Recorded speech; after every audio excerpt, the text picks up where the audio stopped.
Poštovani gledalci, evo čuli smo šta to Nacionalni savjet radi da bismo živjeli bolje, kvalitetnije, smanjili siromaštvo, jednom rečju da bi ta inkluzija i dostupnost i jednakost za sve bila dostupna i da bi to moglo da ostvari i ove generacije, ali i generacije koje dolaze.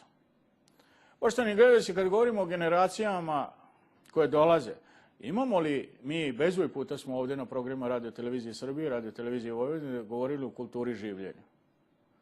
A evo, naši prijatelji iz Pokrajinskog zavoda za zaštitu prirode, koji obeležavaju 51 godinu postojanja, će pokušati da odgovorimo koliko mi vodimo računa o zaštiti životne sredine i okoline, koliko je to povezano, poštovani gledalci, sa kvalitetom života, smanjenjem siromaštva, otvaranjem novih radnih mjesta, koliko je to uzročno-posljedično vezano i za privlačenje investicije, jednom rečju za komoditet i kvalitet života.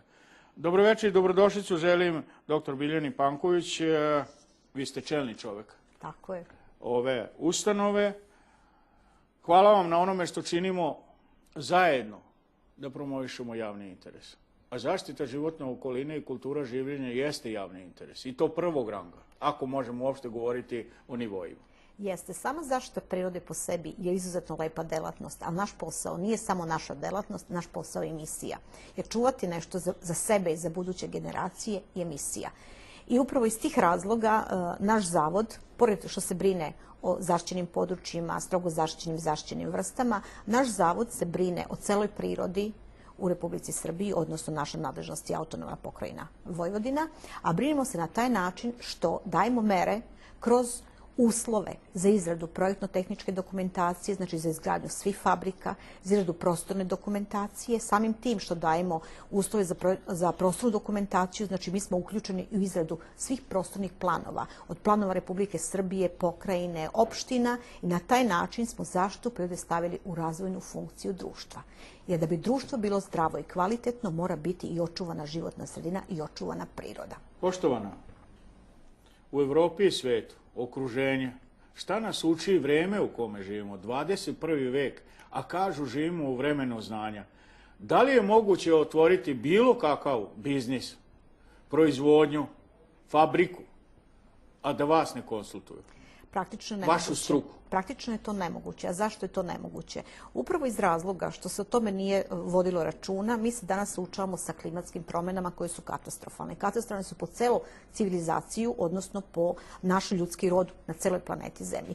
Kad kažem na celoj planeti Zemlji, govorim iz tog razloga zato što sva ta kretanja, morskih struja, kretanja izazivaju i promjene kretanja strujanja u atmosferi. Sve se to odražava i sve to izaziva ove ogromne, sve je to povezano, a sve je to vezano i zbog emisije ugljen dioksida koji se nalazi u vazduhu, a emisija ugljen dioksida je opet vezana sa korišćenjem fosilnih goriva.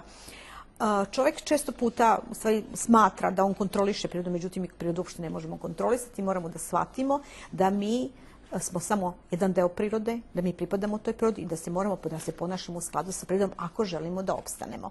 Naime, dokazalo se i to je potvrđeno da su mnoga lokalne samouprave upravo zbog razvoja pojedinih korporacija, velikih svetskih korporacija, su doživjele krah i doživjele su siromaštvo. Jer im je uništen njihov prostor tako je gde oni žive. Imali ste velike brojne primere u Indiji, u Americi, u Kanadi, upravo oko ove nafte, oko ovih škriljaca. Zatim imali ste primere u Evropi. A mi uporno radimo protiv sebe.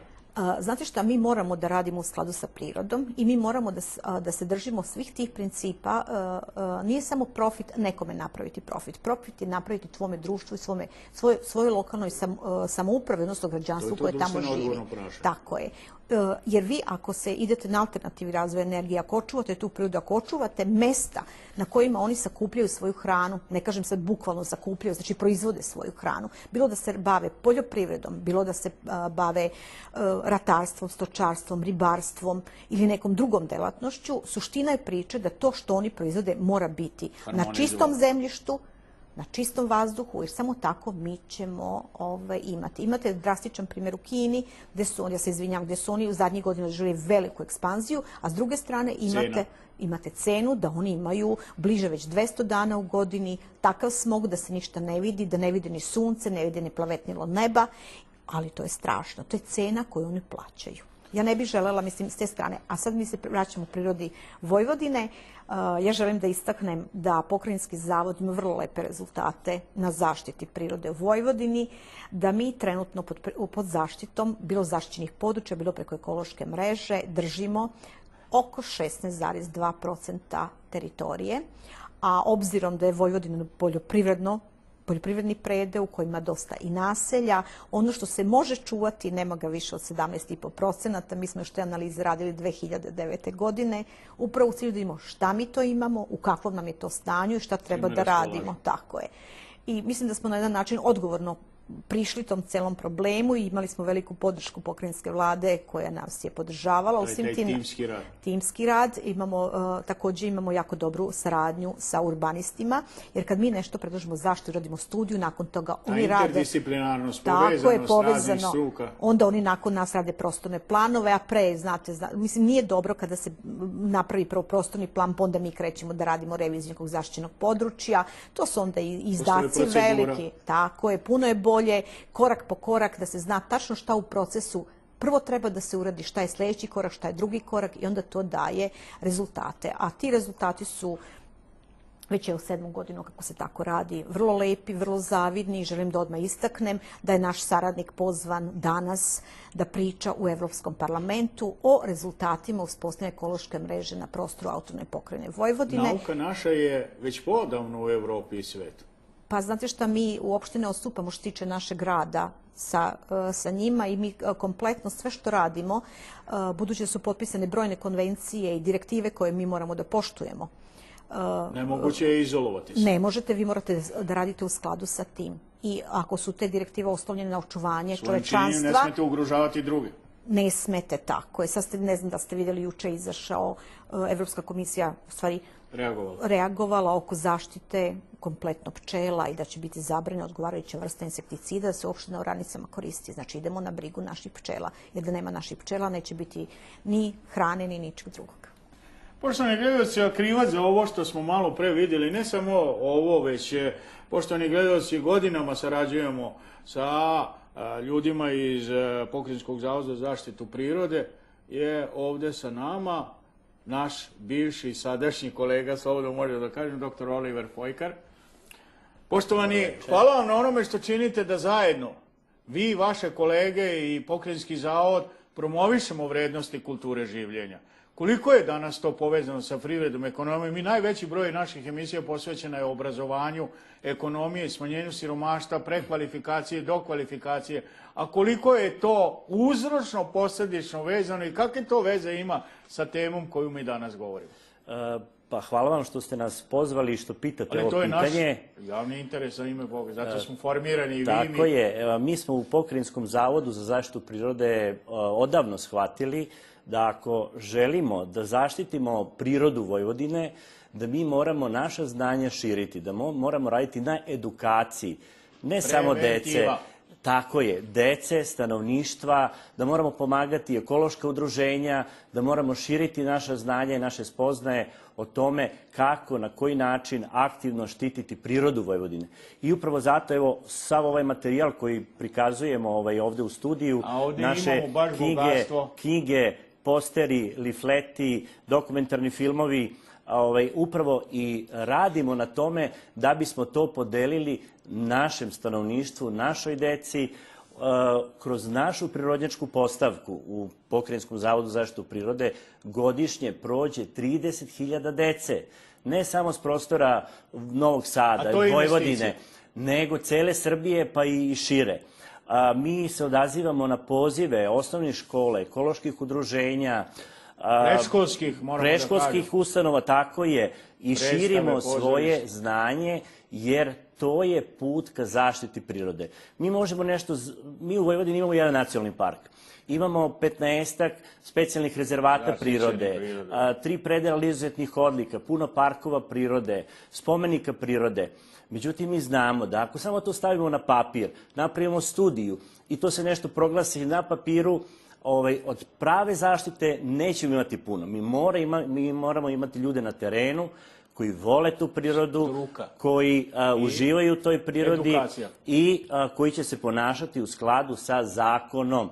Tako da je Zavod za zaštitu prirode u Novom Sadu puno ulaže zaista u edukaciji i u znanje. Jer bez edukacije i znanja nema prave zaštite prirode. A vi ćete u petak 31. marta u 12 časova Radnička 20A u Novom Sadu obeležiti 51 godinu postojanja.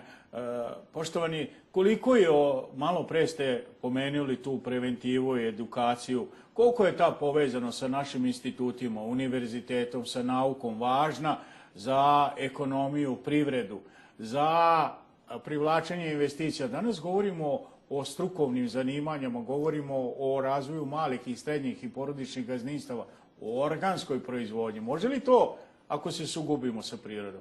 Ne može nikako. Može se priroda pobediti? Priroda se ne može pobediti. Mi u Vojvodini moramo se truditi. Prvo, sve te predivne predele i zaštićena prirodna dobra da zaštitimo, a oko njih da razvijamo održivu poljoprivredu i da po tome budemo prepoznati organsku održivu poljoprivredu, da naši proizvodi budu zdravi za nas, za našu decu, za izvoz, da nas prepoznaju, zatim da organizujemo ekoturizam na ovim zaštićenim prirodnim dobrima. Znate šta, ljudi kad dođu kod nas iz Holandije, iz Velike Britanije, evo sad idu kadrovi recimo Koviljsko-Petrovaradinskog rita, kad dođu u Koviljsko-Petrovaradinski rit ili u Gornje Podunavlje, ili na Slano Kopovo, oni se oduševe našom prirodom i kažu kako vi imate lepo očuvanu prirodu, imamo šta da vidimo. Ili u toku zime odu u Kikindu, pa nađu 500 sova koje tu zimuju. Jedna cela Velika Britanija nema mesta na kome se može toliko sova videti na jednom mestu. To je naš potencijal i zato ljudi vole iz Evrope i sveta da dolaze kod nas. Prvo, mi moramo prepoznati te predele i da kažemo da, ovo je zaista lepo, mi ovome uživamo, a kad mi to prepoznamo i to spojimo sa našim turističkim organizacijama širom cele Vojvodine, kad oni to uvrste u svoju ponudu, i onda ćemo strane turiste moći da vodimo na ovakva lepa mesta, ali uvek moramo da imamo u vidu da to budu održivi izvori, održivi turizam. Znači, u manjim grupama, da sačuvamo tu našu prirodu, da ne preforsiramo, ili recimo, evo sad idu kadrovi, par kadrova sa Krčedinske Ade. To, kad ljudi vide konje slobodne u trku, u prirodi, ljudi se oduševe i ljudi kažu svi bi odmah otišli tamo da to vide, a mi kažemo u redu, polako, ne možemo svi, moramo imati neku meru. Tako da, recimo, konkretno o Krčedinskoj Adi se brine turistička organizacija opštine Inđija, oni isto to moraju da organizuju, ali na fin način. Znači da sve to iskoristimo na jedan lep način, da imamo koristi od toga svi zajedno. Poštovana, bezbroj puta smo ovde govorili, sad se setih bivšeg rektora profesora Miroslava Veskovića, koji sada u Briselu vodi ovu Dunavsku strategiju. Kakve to veze ima sa zaštitom životne okoline? Koliko je ta Dunavska strategija? Ako se ja ne varam, Evropa je opredelila preko 70 milijardi evra za projektno finansiranje, za programe. Mi govorimo danas o demografskom pustošenju Srbije, odnosno Vojvodine. Danas govorimo da na selu nema ko da živi, bukvalno rečeno. U neki dan i Srpska akademija nauka je upozorila da gotovo od 2001. do 2011. izgubili smo gotovo 400.000 ljudi. Mortalitet i natalitet u stalnom su sukobu i u korist mortaliteta. Koliko je, poštovana, ovo što sada mi govorimo povezano, koliko vi sa tom kulturom življenja, edukacijom, sa vašim partnerima i timovima možete da nudite odgovor da Srbija živi bolje. Znate što, u Dunavskoj strategiji se nalaze sve zemlje koje se nalaze u Dunavskom slivu, pa samim tim i Srbija, odnosno i mi smo uključeni, a uključeni smo preko odgovarajućih projekata. Svi ti projekti se zasnivaju iz naše oblasti na zaštitu reke Dunav i na zaštitu njenog priobalja, odnosno plavnih područja koja se nalaze u tom delu. Imamo sreću da se kod nas nalazi po vrednosti i po veličini drugo po veličini najveće plavno područje na reci Dunav. To su resursi prirode. To je prirodni resurs koji se iskazuje preko biodiverziteta, preko šume, preko vode i preko zemljišta. I taj naš resurs, a najveće plavno područje je sama delta Dunava, posle toga ide naše područje koje obuhvata deo Gornjeg Podunavlja, obuhvata deo Kopačkog rita u Hrvatskoj i deo u Mađarskoj nacionalnog parka Dunav-Drava. Naime, na taj način mi jačamo prekograničnu saradnju, razmenjujemo iskustva i znanja sa kolegama iz okruženja, koristimo primere dobre prakse u okruženju i to je ta razmena znanja. I tu ima koristi i privreda, i industrija, i turizam, i mala i srednja porodična gazdinstva. Ovo je izazov pre svega, ali moramo ovo što je vaš kolega Fojka rekao, naći meru i harmonizovati da nove tehnologije ne ugrožavaju sadašnjost i budućnost. A znate šta, nova tehnologija ne može da ugrozi zaštićeno područje ako se zakonom brani izgradnja industrije, izgradnja postrojenja. Poštovana, složit ćemo se, brani se svašta u ovoj zemlji i Evropi i tako dalje, pa smo svedoci da ih kršimo i to protiv sebe. A ja bih samo rekla da se kod nas ne brani. Kod nas je naime 2010. godine promenjen zakon po kojem praktično sve može u zaštićenom području, osim izgradnje deponija, izgradnje objekata za preradu deponija, izgradnje naftne, industrije naftne, izgradnje hemijske industrije. Ali treba se svijest podići, edukacija pre svega. Pa znate šta, ako imate jake propise i ako imate dobre zakone, vi onda možete očekivati da idete ka gore. Vi morate sistemski težiti... Ali zakone koji se primenjuju? Ne, zakon se uvek mora primenjivati, zato zakon i postoji. Ali ako vi kroz zakon dajete odgovarajuće blage mere, te blage mere uvek dovode do novog zagađenja i do novih opasnosti koje sistemski ne mogu da nas podižu. Onda imamo ono što ste malo pre rekli. Nego nas sistemski spuštaju, razumete? Onda imamo problem. I to je onda veliki problem. A s druge strane, u Vojvodini vi nemate velikih zaštićenih područja. Naše najveće zaštićeno područje je Deliblatska peščara sa oko 34.000 hektara. Većina naših zaštićenih područja je mala i to je negdje do nekoliko hiljada hektara i do 1000 hektara, a ta područja su bitna za očuvanje. Bitna su upravo za očuvanje samih tih vrsta i bitna su za očuvanje tradicionalnog načina korišćenja. Jer se pokazalo da tradicionalno načine korišćenja pomaže nama da mi sačuvamo onu travnu vegetaciju, znači da sačuvamo naše pašnjake, naše slatine, našu stepu, jer tu naše stanovništvo od toga živi, od toga privređuje. I svako ima svoju ulogu u tom lancu. Jeste, svako ima ulogu u tom lancu, a htjela bih se nadovezati na reči kolege Olivera. Ove godine Dan biodiverziteta, tema njegove je upravo održivi turizam u zaštićenim područjima, odnosno održivi turizam i očuvanje biodiverziteta, gde se gleda na prostor koji imamo, na kapacitet prostora i na koji način se nekog može uvesti i pokazati, odnosno pružiti mu zadovoljstvo emotivno, pružiti mu zdravstveno zadovoljstvo i pružiti mu mogućnost spoznaje i usvajanja novih znanja o očuvanju prirode, o lepoti prirode, o lepoti predela. Naši ljudi, ne samo naši ljudi, nego ljudi po ceo dan rade, često su vezani za televizor, za svoje domaćinstva i nemaju priliku da odu u prirodu, nemaju priliku da uspoznaju tu lepotu i tu čar koju priroda nama pruža. A hoćemo produktivnost. A to je nama nezamislivo. Tako je. Onda si srećan i zadovoljan, napuniš se pozitivnom energijom i možeš onda na lep način da privređuješ i da sav sretan i zadovoljan odlaziš na svoj posao. Tako je. Poštovani, mi danas govorimo o ruralnim područjima. Koliko ovakvi resursi? Sjećam se, Fakultet tehničkih nauka je radio jedan program vezan, odnosno naš univerzitet zajedno za naučno-tehnološki razvoj Republike Srbije. Radili su vetroenergetski potencijali, ali i vodni potencijali, resursi kao što su gejzeri tople vode. Mnogi ne znaju. Ja ću podsjetiti, to ste i vi naglasili kad ste ovdje gostovali, da mi imamo vodopad na Fruškoj gori. Pa mi imamo više vodopada na Fruškoj gori, znači to su skrivene lepote Fruške gore. A mnogi to ne znaju, to je... Mnogi to ne znaju, tako je, ali ja bih istakao jednu drugu stvar, ako govorimo o održivosti prostora, pomenuo bi primer Mađarske, znači oni puno više koriste izvore tople vode, imaju jako puno geotermalnu vodu, imaju, to nije baš naša tema, ali Pokrajinskog zavoda za zaštitu prirode, ali je vezi takođe. Oni imaju jako puno organizovanih banja i to istu tu vodu imamo i mi na našim prostorima Vojvodine, ali ne koristimo je dovoljno.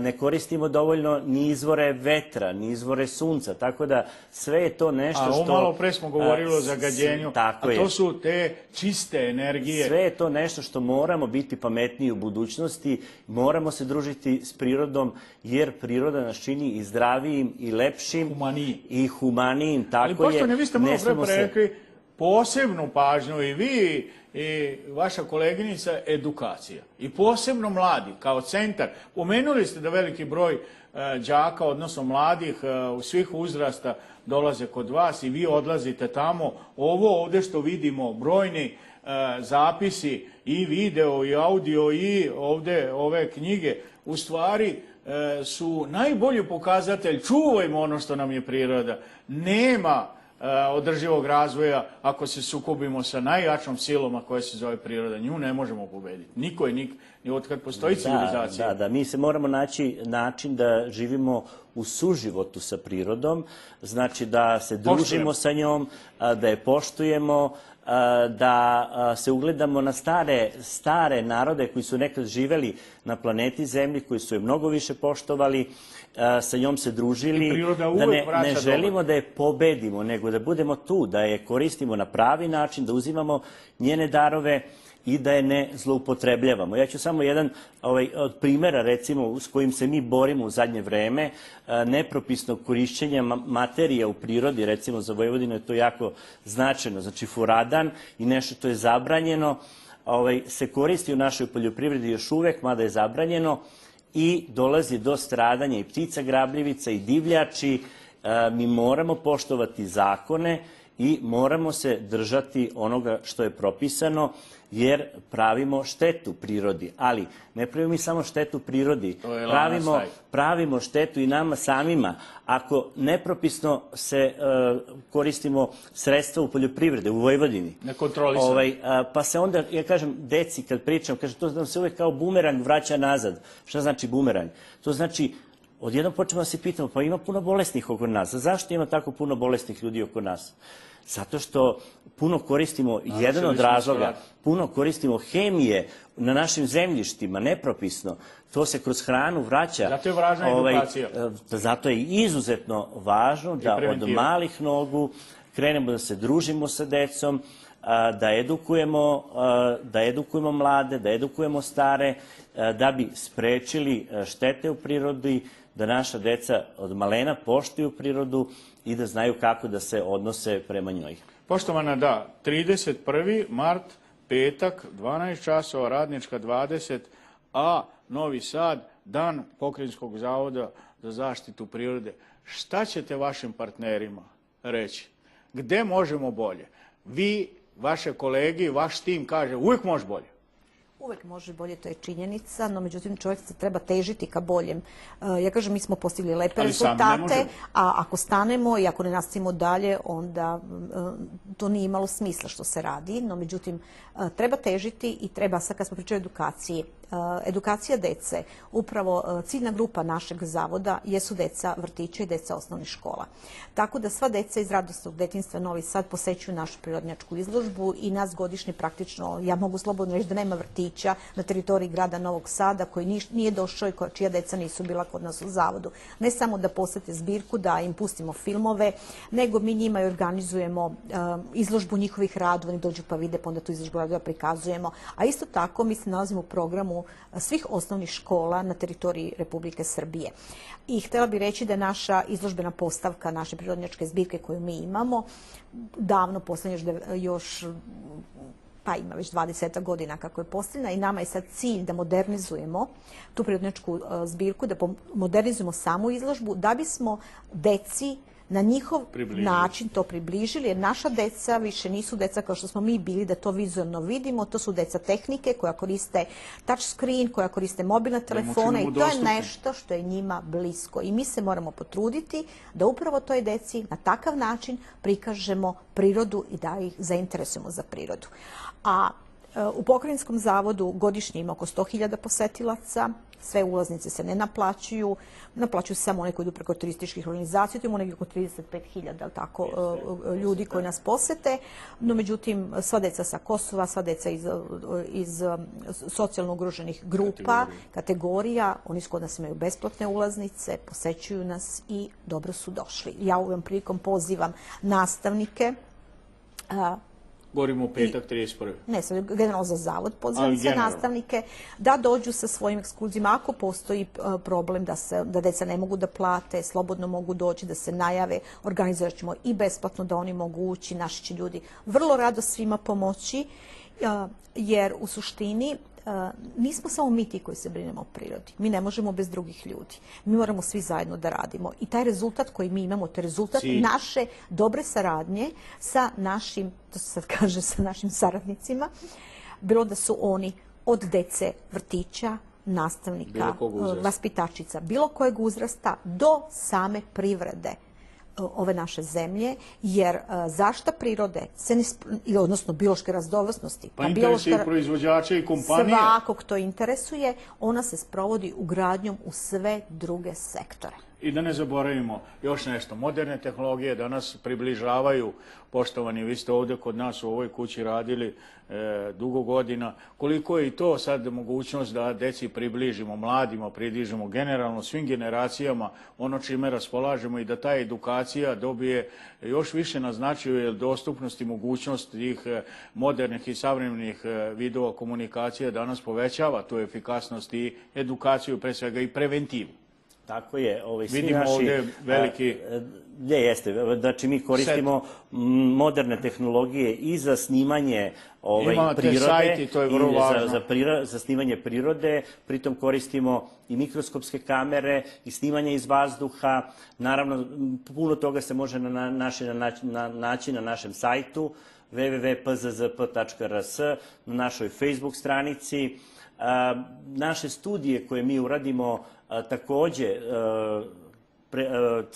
tako da kažem, knjige dostupne su na našem sajtu. Mi volimo da podelimo naša znanja sa širom javnosti, tako da moram reći da puno sarađujemo sa Univerzitetom u Novom Sadu, studenti PMF-a, biologije, geografije, turizma, lovstva, poljoprivrede, oni dolaze kod nas. Nezaobilazna adresa. Tako je. Često organizujemo razna predavanja, razne specijalne ekskurzije, dolaze kod nas, tako da zaista se trudimo da to što imamo, to što se vidi ovde na stolu i puno toga što imamo u našoj biblioteci, koja broji preko 30.000 naslova, da je na usluzi svima koji žele da nešto rade u prirodi, da se obavesti i tako dalje. Ja bih samo još jedan aspekt rekao, mi brinemo o edukaciji, ali jedna od nama ključnih grupa jesu i upravljači zaštićenih prirodnih dobara. Kad mi proglasimo neko zaštićeno prirodno dobro, njime upravlja država, da nekome na upravljanje, kao što je javno preduzeće Nacionalni park Fruška Gora ili javno preduzeće Vojvodina šume ili neke manje organizacije koje vode brigu. Oni su nam jako bitni, da sa njima sarađujemo, da i njih na neki način edukujemo, usmeravamo, da kontrolišemo tamo gde treba. A zajedno smo jači. Zajedno smo jači i na taj način možemo da sačuvamo prirodu ako smo obrazovani. Tako da... I odgovorni, naravno. I odgovorni. I samo bih pomenuo da mi u zadnje vreme imamo jako puno međunarodnih projekata, jako puno međunarodne saradnje. Direktorica je malo pre rekla, znači najveće dunavsko područje kad ste govorili, i mi sada radimo na projektu Mura-Drava-Dunav, rezervatu u stvaranju jednog velikog rezervata prirode u Evropi, znači Mura-Drava-Dunav, koji će obuhvatiti naše gornje Podunavlje i taj deo Bačke uz Dunav. I da ne zaboravimo još jednom, poštovano, niko ne može sam. Šta će 31. biti? 31. marta Se u družimo, 12 časova razgovaramo. se družimo i obeležavamo Dan pokrajinskog Ali i zavoda. dogovorimo za nove. Pričat ćemo šta smo uradili u prošloj godini, koji nam je program za ovu godinu, promovisat ćemo knjigu radova sa drugog simpozijuma zaštite prirode. Imat ćemo jednu vrlo lepu izložbu umetničkih slika koje su posvećene upravo promenama koje se dešavaju u prirodi. Pozivamo sve naše partnere, saradnike da nam se pridruže, da veličaju tu našu svečanost u petak 31. marta. Nama je Dan zavoda 1. april. Mnogi se pitaju pa kažu što baš 1. april, pa iz tog razloga što zavod kad je prvi put osnovan 66. godine, moram reći da smo mi u stvari osnovani 16. februara 66. godine. A i ponovo reosnovani 16. februara 2010. godine. A zavod je počeo da radi 1. aprila 66. godine i ponovo je počeo da radi 1. aprila 2010. godine. I mi smo se opredelili da je naš dan zavoda bude 1. april. Smatramo to danom radosti, danom veselja i želimo upravo da pošaljemo jednu poruku, a to je poruka da u prirodi su svi dobrodošli, da nam pruže pomoć u saradnji i očuvanju svih onih vrsta koje tamo žive, kako mi imamo pravo na život, tako imaju i oni pravo na život i trebamo gledati s jedne pozitivne strane sve to. Odlazak u prirodu je dobar i za čoveka, dobar je i za prirodu i samo adekvatno korišćenje prirode. Svi kažu održivo korišćenje. Mislim, taj izraz održivo korišćenje često puta se, ja bih rekla, mnogi zloupotrebljavaju. Naime, za korišćenje prirode se kaže da priroda treba da se koristi u celom svetu na održiv način, ne samo u zaštićenim područjima. A šta je održivo? Održivo se isključivo gleda sa aspekta očuvanja onoga što tamo imaš. A to očuvanje se prati preko brojnosti populacija i trendova populacija. To je osnovno merilo koje ide. I često puta, kažem, ima zloupotreba od strane upravo onih najmoćnijih, onih koji profitiraju i onih velikih svetskih kompanija koje doprinose eksploatacijama.